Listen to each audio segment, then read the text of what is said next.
વંદે માતરમ વિદ્યાર્થીઓ, કેમ છો? મજામાં? આપણે શીખી રહ્યા છીએ 11 સાયન્સમાં હાઇડ્રોકાર્બન ચેપ્ટર, ઓર્ગેનિક કેમિસ્ટ્રીનું ચેપ્ટર નંબર 2, પ્રકરણ નંબર 13 કે જેમાં બેઝિક પ્રસ્તાવનાના વિડિયો લેક્ચરમાં આપણે એના મુખ્ય પ્રકારો અને એના પણ પેટા પ્રકારો વિશે શીખ્યા. મૂળભૂત આપણને એટલો તો ખ્યાલ આવ્યો કે આ ચેપ્ટરમાં આપણે આલ્કેન, આલ્કીન, આલ્કાઇન અને એરિન આ મૂળ 4 સંયોજનો વિશે ડિટેલમાં સમજવાનું છે. તો વારાફરતી વારા ચારે શીખતા જવાનું છે. એમાં સર્વપ્રથમ આપણે આલ્કેન શ્રેણીના સંયોજનો વિશે થોડી વાત કરી અને 10 આલ્કેનના બંધારણો જોયા. તો વિડિયો લેક્ચરમાં આપણે આલ્કેન સંયોજનો શીખી રહ્યા છીએ અને આજે એક નવા સમાચાર, ગુડ ન્યૂઝ મળ્યા છે કે આપણે 9મા અને 11મા ધોરણની સ્કૂલ 1 ફેબ્રુઆરીથી સ્ટાર્ટ થઈ જવાની છે. તો ટૂંક જ સમયમાં આપણે ક્લાસરૂમમાં મળવાના છીએ. ત્યાં સુધી થોડા વિડિયો લેક્ચરને વ્યવસ્થિત સમજી લો. હવે આર્યા યુટ્યુબ ચેનલ ને લાલ બટનથી સબસ્ક્રાઇબ કરો, જેથી કરીને ભવિષ્યમાં વધુ કેમિસ્ટ્રી રિલેટેડ અપડેટ જેડબલઈ અને નીટ માટે તમે મેળવી શકો. ફરજિયાત લાલ બટન ટેપ કરી અને સબસ્ક્રાઇબ કરતા રહેજો, જેથી કરીને વધુ માહિતી અપડેટ ઇન ફ્યુચર 12 સાયન્સ અથવા એની પછી આપણને સૌ કોઈને મળતી રહે. તો આલ્કેન સંયોજનો વિશે શીખી રહ્યા છીએ. આલ્કેન સંયોજનો કે જેનું સામાન્ય સૂત્ર CnH2n+2.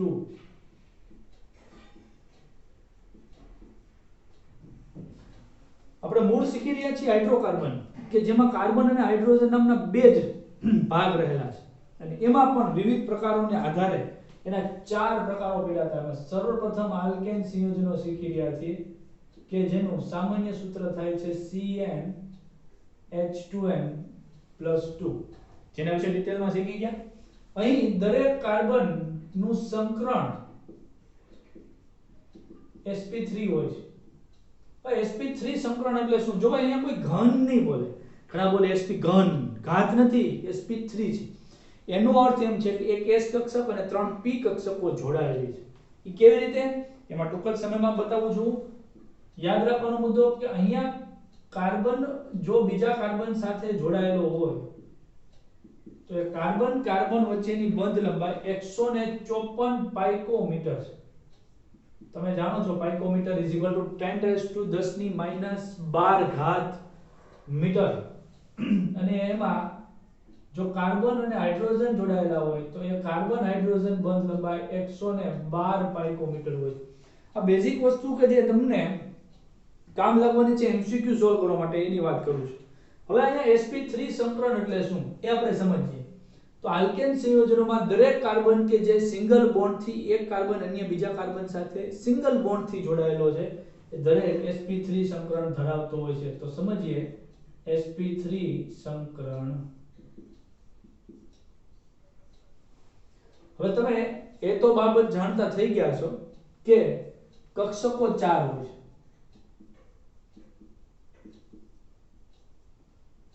કઈ 4 કક્ષકો? તો કે ભાઈ s કક્ષક, એના પણ ફૂલ ફોર્મ છે પણ હાલમાં હમણાં નથી પડતા આપણે. p કક્ષક, d કક્ષક અને f કક્ષક.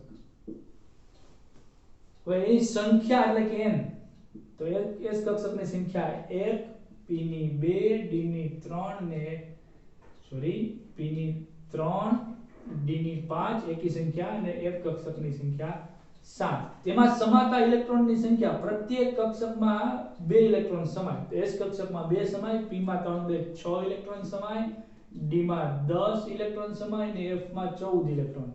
આ બેઝિક બાબતો આપણે શીખી જ ગયેલા છીએ, તેમ છતાં વાત કરીએ છીએ. s કક્ષકનો આકાર કેવો છે? સ્ફેરિકલ ગોળ, એટલે કે આખો ઘણીત ગોળ, ફૂટબોલના દડા જેવો, બગડી જેવો નહીં. p કક્ષકનો આકાર ડમ્બેલ છે. d કક્ષકનો આકાર ડબલ ડમ્બેલ અને f કક્ષકનો આકાર હજી અનિશ્ચિત છે.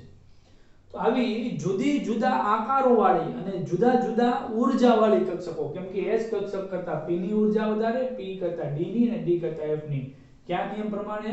તો કે ઊર્જાના ક્રમનો નિયમ n+l પરથી નક્કી થાય છે. n એટલે મુખ્ય ક્વોન્ટમ આંક, l એટલે s માટે 0, p માટે 1, d માટે 2 અને f માટે 3. l નો આપણે બીજા ચેપ્ટરમાં શીખ્યા. તો તો જુદા જુદા ઉર્જાવાળી અને જુદા જુદા આકારવાળી કક્ષકો ભેગી થાય, સંમિશ્રિત થાય અને નવી જ કક્ષકો ઉત્પન્ન કરે. દાખલા તરીકે જો મારી હાથની 5 આંગળીઓ છે, તમે પણ મારી જેમ હાથની 5 આંગળીઓ કરો. 5 આંગળીઓમાં અંગૂઠો છે, એની ઉર્જા થોડી વધારે છે. આ બધી આંગળીઓ કરતા ટચલી આંગળી જેને પિંકી કહેવાય, એની ઉર્જા હાવ ઓછી છે. તમે કોઈથી આમ ઘોકો મારો પણ એટલી આંગળી તો તમને લાગે, તો અંગૂઠાથી ઘોકો મારો તો સામેવાળાને લાગે.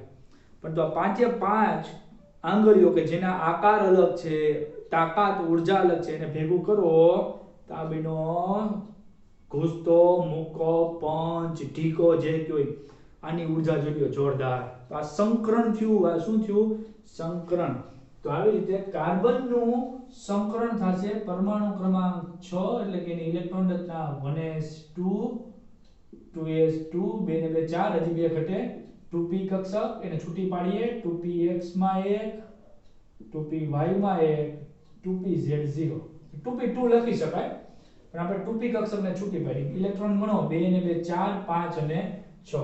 હવે આ બાહ્યતમ ક્વોન્ટમ આંક થયો, એને આપણે પકડીએ તો s કક્ષક કે જે 2 ઇલેક્ટ્રોન ધરાવે છે, પૌલીના નિયમ પ્રમાણે વિરુદ્ધ સ્પિન સાથે ગોઠવવાનો. p કક્ષક જે 3 px y px py અને pz, પણ 2px માં 1 ઇલેક્ટ્રોન છે, 2py માં 2pz ખાલી પડી છે. હવે આ ધરા અથવા તો ભૂમિ અવસ્થાની ઇલેક્ટ્રોન રચના છે કે જ્યારે કાર્બન ઇલેક્ટ્રોન ઉર્જા મેળવવો નથી. હવે જ્યારે આ કાર્બન ઉર્જા મેળવશે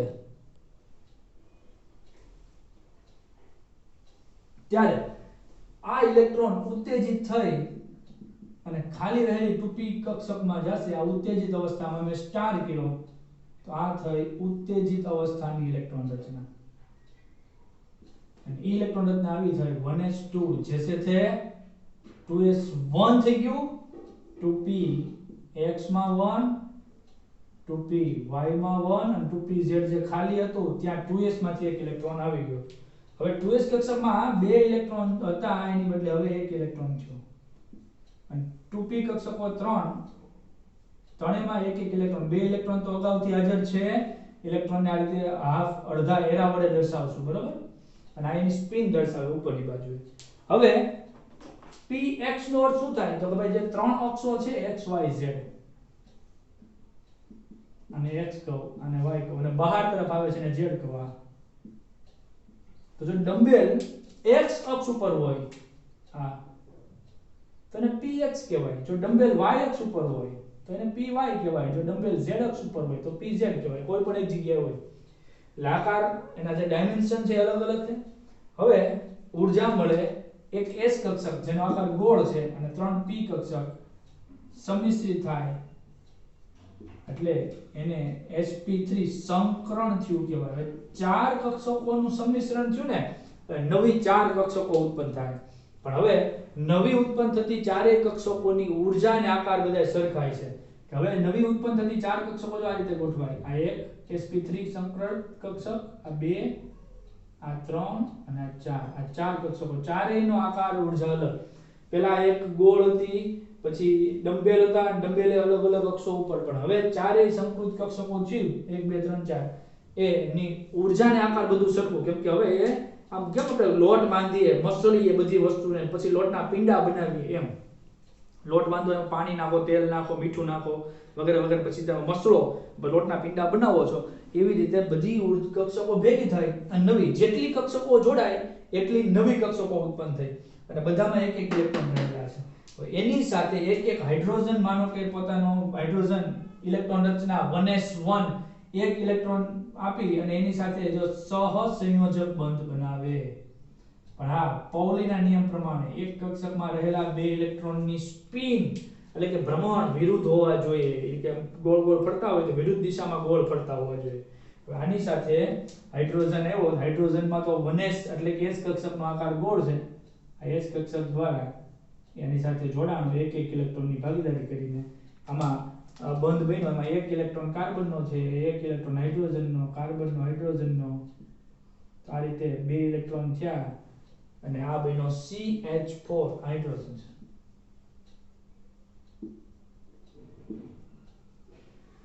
તો તો આ થયું sp3 સંકરણ અને આને તમે જોડો ને તો એનો આકાર બને માનો કે આપણે બંધ રેખાથી બતાવીએ તો આ એક હાઇડ્રોજન આ બીજો હાઇડ્રોજન આ બાજુ બરોબર આ ત્રીજો હાઇડ્રોજન અને આ ચોથો હાઇડ્રોજન તો આ રીતનું બને તમે એને આકાર જો આપવા માંગતા હોય તો એનો આકાર આવો થાય પહેલેથી આકાર દોરું જુઓ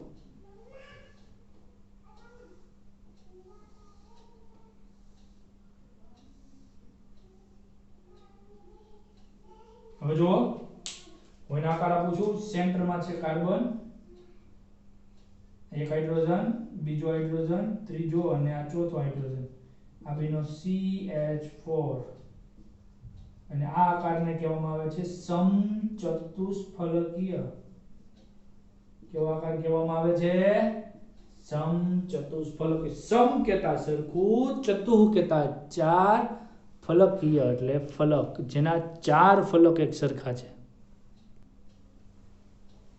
જો હું તમને ચાર ફલક બતાવું જોતા આવડતા હોય તો જોજો ત્રિકોણ જોવાના છે ત્રિકોણ જો આ એક ત્રિકોણ તો જો આ એક બરોબર પછી બીજું ત્રિકોણ મારી બાજુથી જો અહીંથી જોવાનું આ બીજું ત્રિકોણ આ બીજું એક નીચે તળિયે જોવા ડોટેડ લાઈન આ ત્રિકોણ તળિયું અને એક પાછળ જોવાનું પાછળથી હા પાછળથી જો આ ચાર ત્રિકોણ એ ફલક એટલે બાજુ ચારેય સરખા પ્રિઝમ જોયો હોય પ્રિઝમ તો આકાર બને અહીંયા કોઈ પણ HCH આ જે ખૂણો બને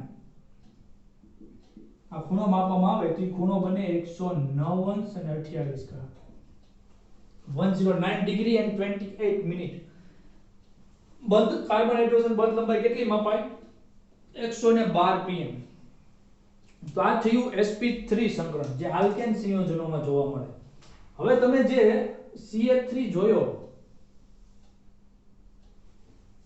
CH4 મિથેન પ્રથમ સભ્ય હવે એ CH4 માં તમે હાઇડ્રોજન દૂર કરો અને હાઇડ્રોજનના બદલે એક હાઇડ્રોજનના બદલે CH3 દાખલ કરો તો CH3 વધ્યો કેમ કે હાઇડ્રોજન ગયો અને એના બદલે CH3 આ બે કાર્બન વાળો આલ્કેન બન્યો ઇથેન બે કાર્બન વાળો આલ્કેન બન્યો જેમાં કાર્બન કાર્બન વચ્ચે પણ બંધ બન્યો તો એમાં જે આપણે ચાર કક્ષકો બની એ ચાર કક્ષકોમાં પૈકી બંને કાર્બન એકબીજા સાથે એક કક્ષક દ્વારા આ બંધ બનાવ્યો બંનેને એક એક ઇલેક્ટ્રોન બરોબર હા આના દ્વારા બાકીની જે ત્રણ છે એના દ્વારા હાઇડ્રોજન 1 2 3 1 2 3 જો આના દ્વારા કાર્બન કાર્બન 1 2 3 એની સાથે હાઇડ્રોજન એટલે આ જો આ CH3 આ જો આ એક H બીજો H અને આ ત્રીજો H આ CH3 થઈ ગયું આ એક H આ બીજો H અને ત્રીજો H આ ભાગીદારી થયું બે કાર્બનમાં સંકરણ તો sp3 થાય CH3 ને બહુ સાદી રીતે લખીએ તો આ કાર્બન સિંગલ બોન્ડ એની સાથે ત્રણ હાઇડ્રોજન 1 2 3 આની સાથે પણ ત્રણ હાઇડ્રોજન કાર્બનની ચતુ સંયોજકતા એટલે કે ચાર સંયોજકતા છે પ્રત્યેક કાર્બન ચાર બંધ બનાવે આ કાર્બનના બંધ ગણો 1 2 3 4 આ કાર્બનના બંધ ગણો 1 2 3 4 એમાં આ જે બંધ લંબાઈની વાત આવતી હતી જોઈએ અહીં લખી હતી એ બંધ લંબાઈ માપવામાં આવે તો એ બંધ લંબાઈ મળે 154 પાઇકોમીટર અને આ કાર્બન હાઇડ્રોજન બંધ લંબાઈ માપવામાં આવે તો એ મળે 112 પાઇકોમીટર pm તો આ આંકડા યાદ રાખવાના છે હજી તમે જે CH3 જોયું એ CH3 માં હજી એક હાઇડ્રોજન દૂર કરવામાં આવે અને એના બદલે CH3 દાખલ કરવામાં આવે હજી એક કાર્બન વધે જો CH3 અહીંથી હાઇડ્રોજન ઓછો થયો એટલે ચોથી સંયોજકતા ખાલી પડી એની બદલે CH3 તો આ ત્રણ કાર્બન થઈ ગયા આપણે એને પ્રોપેન કહીશું એમ એક પછી એક તમે CH3 હાઇડ્રોજનના બદલે ઉમેરતા જાઓ તો પ્રોપેન પછી બ્યુટેન પછી પેન્ટેન હેક્સેન હેપ્ટેન ઓક્ટેન નોનેન ડેકેન આવું બધું તમને મળતું રહે તો ટેક્સ્ટ બુકમાં પેજ નંબર 366 ઉપર આપ્યું છે જેમાં આલ્કેન સંયોજનો વિશે વાત કરી છે જેમાં પ્રથમ સભ્ય મિથેન છે મિથેન એક વાયુ છે જે આપણે CH4 જોયું ને મિથેન વાયુ છે જે કોલસાની ખાણ અથવા પંકિલ ભૂમિ જેમાં કીધું માર્સી પ્લેસ મંગળ પંકિલ ભૂમિમાં મળી આવે છે અને મિથેન વિશે આપણે શીખી ગયા છીએ ઇથેન, પ્રોપેન, બ્યુટેન વગેરે વગેરે વગેરે વાતો આપણે આના અગાઉના લેક્ચરમાં જ કરી ગયા છીએ. આ હાઇડ્રોકાર્બન સંયોજનો સામાન્ય પરિસ્થિતિમાં નિષ્ક્રિય હોય છે એવી એક નોંધ મારેલી છે. એટલે કે કોઈ આને જોડાઈને પ્રક્રિયા કરતા નથી. સામાન્ય પરિસ્થિતિમાં હાઇડ્રોકાર્બન સંયોજનો નિષ્ક્રિય હોય છે. એટલે કેમ કે કોઈ આમ પ્રક્રિયા વાતાવરણમાં ઉડતો હોય મિથેન ને કોઈ જોડાઈ જઈને પ્રક્રિયા કરી નાખી એવું હોતું નથી. કેમ કે તેના ઉપર કારણ કે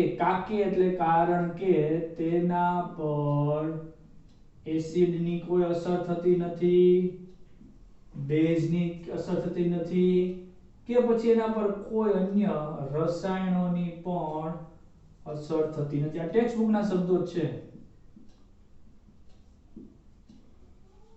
તેના પર અન્ય કોઈ રસાયણોની પણ અસર થતી નથી. આથી એને ગ્રીક ભાષામાં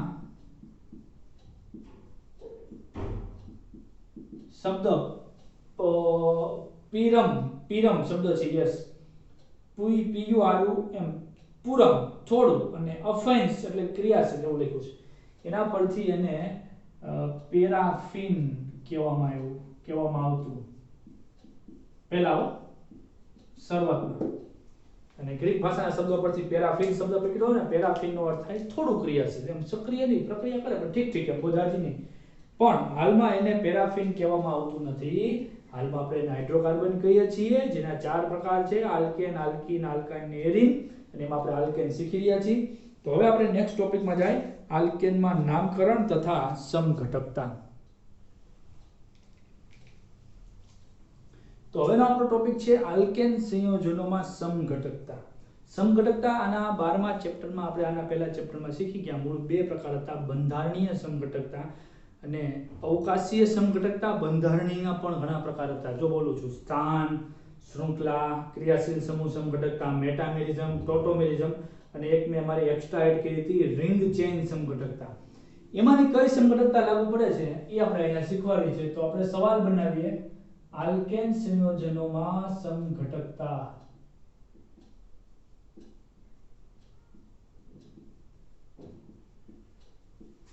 તથા એ જે સમઘટકો બને તેનું નામકરણ.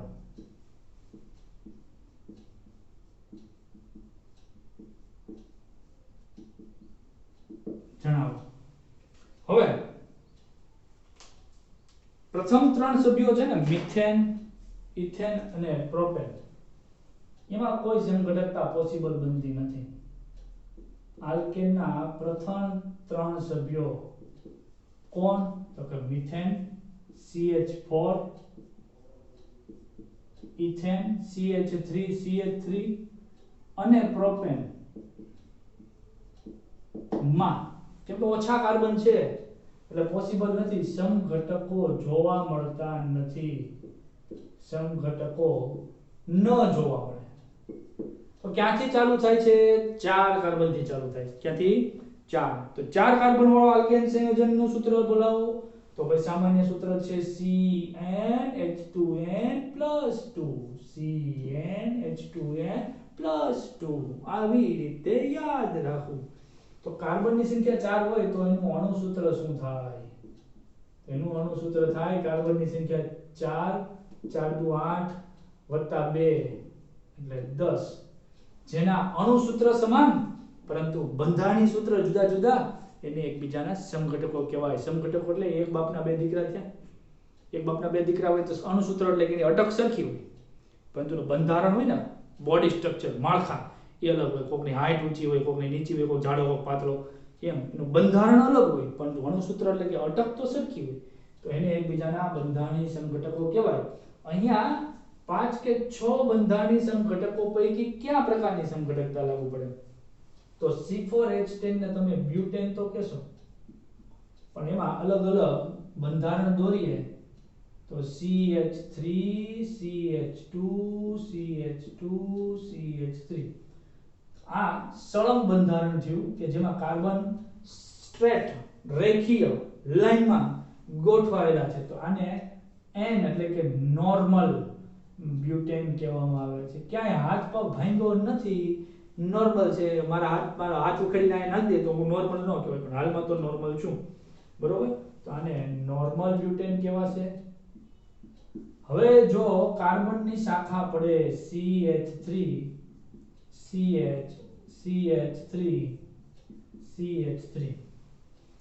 અથવા તો તમને ટેક્સ્ટ બુકમાં આપેલું છે એ પ્રમાણે સ્ટ્રક્ચર દોરવાની ઈચ્છા થાય તો તમારે 4 કાર્બન લેવાના. 1 2 એક શાખા પડી 3 અને 4. પછી દરેક કાર્બનની 4 સંયોજકતા હોય, ઘટતી સંયોજકતાને હાઇડ્રોજન મૂકવાના. જો આ એક સંયોજકતા થઈ ગઈ 2 3 4 મૂકી દો હાઇડ્રોજન.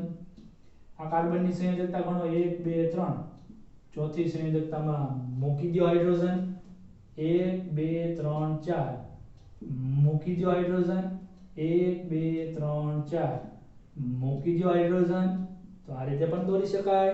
પણ આવું લાંબુ લક્ષિંદર કોણ કરે? કંટાળો આવે. એટલે આવું લખાય CH3 CH3 અને નીચે CH. હવે તમે નંબર આપો ને 1 2 3 તો છેડેથી બીજા કાર્બન ઉપર મિથાઇલ હોય. આવું શીખવાડ્યું તું. છેડેથી બીજા કાર્બન ઉપર નંબર આપ્યા ત્યાંથી છેડો, છેડેથી બીજો નંબર આપ્યા ત્યાંથી છેડો, છેડેથી બીજો.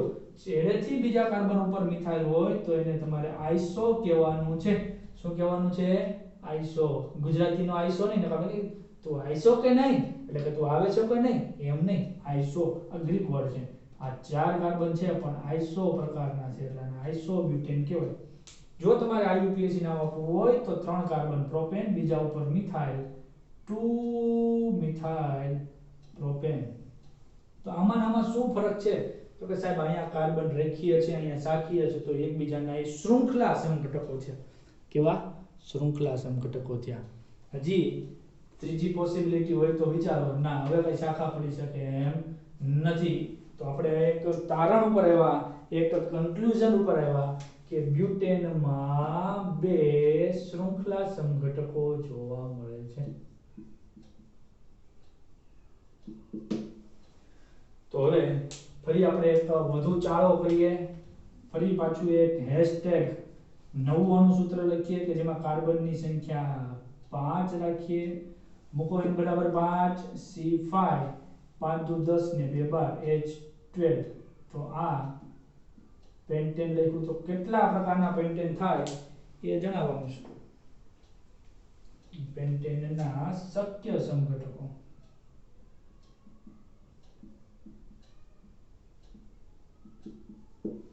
ચાલો દોરીએ. નંબર 1 પહેલા તો સળંગ કાર્બન લખી દઈએ 1 2 3 4 5. પછી દરેક કાર્બનની જે સંયોજકતા હોય એ સિવાયની ઘટતી સંયોજકતા હાઇડ્રોજન. જો આ 1 છે 2 ઘટે એટલે CH, 3 ઘટે એટલે CH3. 1 2 2 મૂકો એટલે 4 CH2. 1 2 2 મૂકો એટલે 4 1 2 2 મૂકો એટલે 4 1 3 મૂકો એટલે 4. તો આ CH3 CH2 CH2 CH2 CH3. તો અહીંયા સળંગ બંધારણ હોવાથી આપણે એને કહેશું નોર્મલ સ્ટ્રક્ચર, નોર્મલ પેન્ટેન. બીજું સ્ટ્રક્ચર કે જેમાં આપણે શાખા પાડીએ. 5 કાર્બન છે, એક કાર્બનની મેં શાખા પાડી. બરોબર? એક શાખા પાડી. હવે ઘટતી સંયોજકતા હાઇડ્રોજન આ એક છે 3 4 1 2 3 4 1 2 3 અને આ ચોથો હાઇડ્રોજન 1 3 4 1 ને 3 4. અને દેખાય છે ને ભાઈ નીચે? કેમ કે જો दिखता है वही बिकता है. हाँ दिखता है, अच्छा दिखता है, પણ दिखता है કાઈ વાંધો નહીં.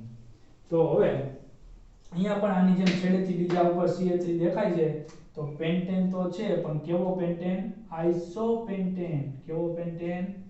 આઇસોપેન્ટેન. જો તમે એને IUPAC નામ આપવા માંગો છો તો શાખાને ઓછો નંબર મળે ત્યાંથી નંબર આપો, અહીંથી બીજો ત્રીજો મળે, અહીંથી બીજો મળે તો અહીંથી નંબર દેવાય.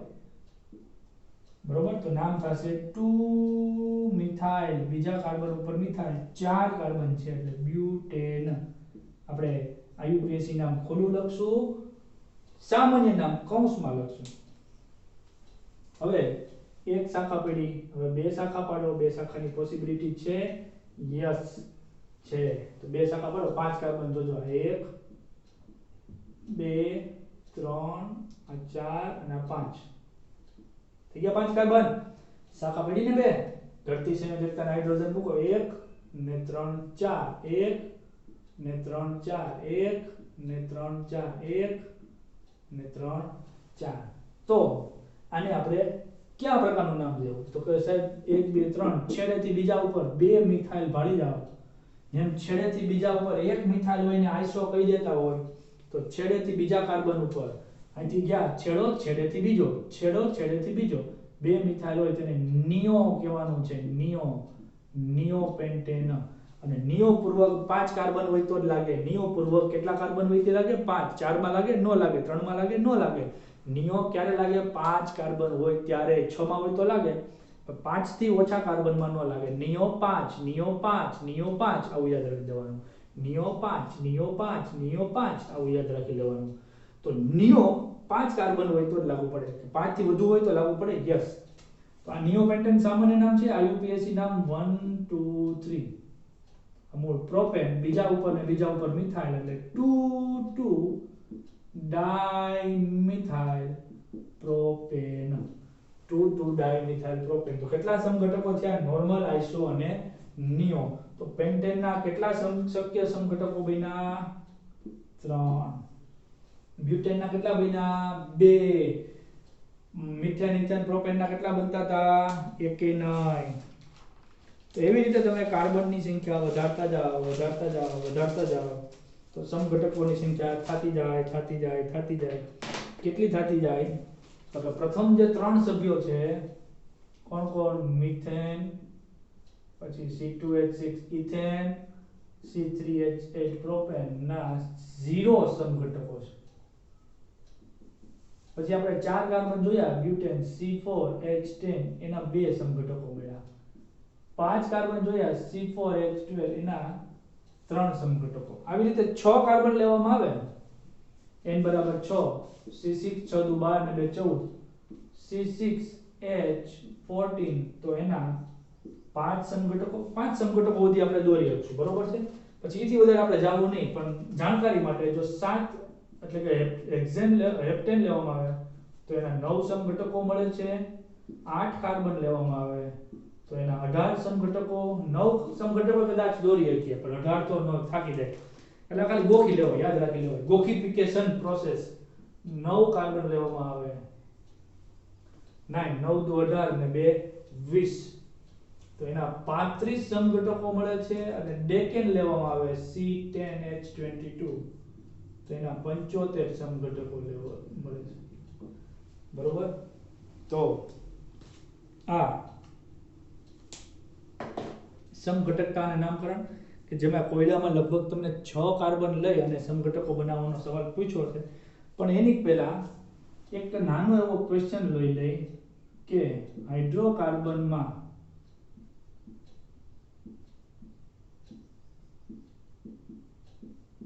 કાર્બન અને હાઇડ્રોજનનું વર્ગીકરણ અથવા તો એના પ્રકારો જણાવો. હાઇડ્રોકાર્બનમાં કાર્બન અને હાઇડ્રોજનના પ્રકારો અને વર્ગીકરણ મીન્સ વોટ? તો કે એના 4 પ્રકાર છે કાર્બનના, જેમાં આપણે પહેલો પ્રકાર કહેશું પ્રાથમિક કાર્બન. પ્રાથમિક કાર્બનને ઇંગ્લિશમાં કેવું હોય તો એને પ્રાઇમરી કાર્બન કહેશું. પ્રાઇમરી કાર્બન જેની સંજ્ઞા છે 1 ઉપર ડિગ્રી, 1 ડિગ્રી અથવા 10 જે વાંચો તે. બીજો પ્રકાર છે દ્વિતીયક કાર્બન, જેને ઇંગ્લિશમાં દ્વિતીયક એટલે સેકન્ડરી કહેશું, જેની સંજ્ઞા છે 2 ડિગ્રી 20 અથવા તો સ્મોલ s, સેકન્ડરી નો s ફોર સેકન્ડરી. ત્રીજો પ્રકાર છે તૃતીયક કાર્બન,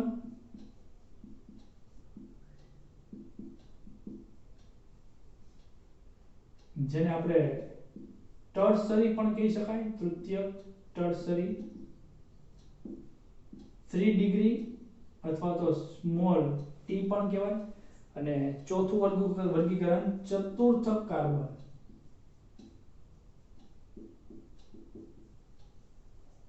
જેને ચતુર્થક, ચોથિયું, ક્વાર્ટરી પણ કહેવામાં આવે છે. 4 ડિગ્રી વડે દર્શાવાય.